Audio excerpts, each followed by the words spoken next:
Hello and welcome to today's lesson on magnitude estimates. Today we only have one important vocabulary term to go over.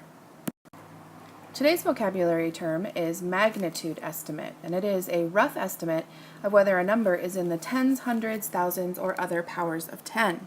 For example, the U.S. national debt per person is in the tens of thousands of dollars. In everyday mathematics, we give magnitude estimates for problems such as how many dimes are there in 200 or how many halves are in 30. We are going to use the following two number stories to work on making magnitude estimates. In the first one, it says the air distance from Seattle to Minneapolis is 1,390 miles. The air distance from Minneapolis to New York City is 1,020 miles.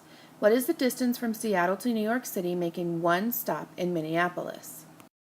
We are first going to write a number model that will help us decide which of these numbers up top to circle.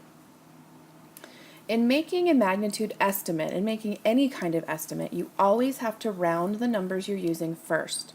So I'm going to look at this 1,390 and 1,020, and I'm going to round them. I'm going to do a front end round to the nearest thousand. When I round 1,390 to the nearest thousand, I get 1,000.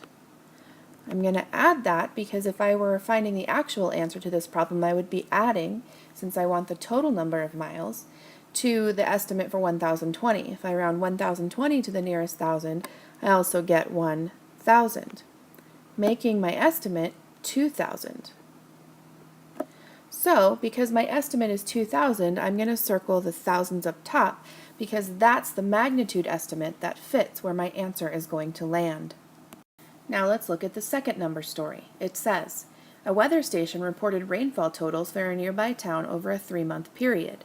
The recorded rainfall was 1 and 739 thousandths inches, 2 and 67 thousandths inches, and 3 and 987 thousandths inches. What was the total rainfall? Just like in the last problem, I'm going to look simply at the three numbers that I've been presented with, 1.739, 2.067, and 3.987, and I'm going to round each one of these to the nearest whole number to figure out what my magnitude estimate should be.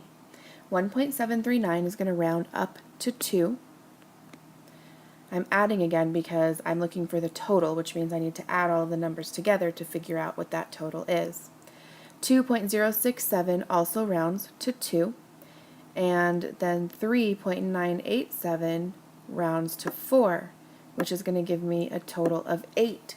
So you can see that my magnitude estimate, I should circle the ones place because that's the place value of the number that I'm most likely going to get if I solved this problem all the way through.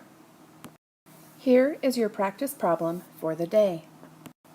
Alaska, the largest state, has an area of 615,230 square miles.